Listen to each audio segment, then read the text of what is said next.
On voit deux hommes qui sont à bord de l'Aquarius. Ils viennent d'être secourus par l'équipage de SOS Méditerranée. Et puis donc il y a beaucoup de monde à bord. De mémoire, je pense que cette journée-là, on était aux alentours de 500 personnes secourues. Et puis il y a ces deux hommes. Je vois un homme qui est complètement affalé au sol, mais qui en fait prend appui sur un autre homme. Et je vois aussi qu'il est en train de lui donner à boire en trempant ses doigts dans un gobelet d'eau. Et tout ça me marque en fait.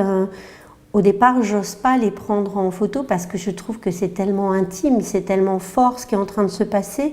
Et puis, comme à chaque fois, en fait, il y a des regards qui s'opèrent et puis je commence à les prendre en photo et puis je vais me rapprocher d'eux.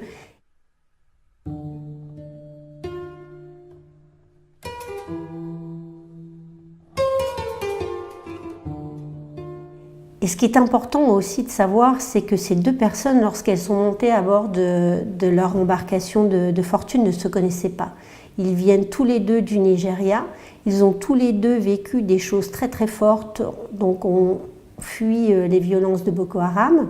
Ils se sont rencontrés donc, dans des conditions extrêmement difficiles au sein de l'embarcation de fortune. Donc l'un d'entre eux est particulièrement faible, extrêmement faible, épuisé, et l'autre le prend sous ses ailes. Et jusqu'au sein de l'Aquarius, donc il va l'aider, il va le porter, il ne va pas le quitter. Et pour moi, c'est une histoire très très forte. Ce sont des très très belles personnes, avec une candeur, ouais. Oui, des belles personnes, voilà, qui me touchent beaucoup.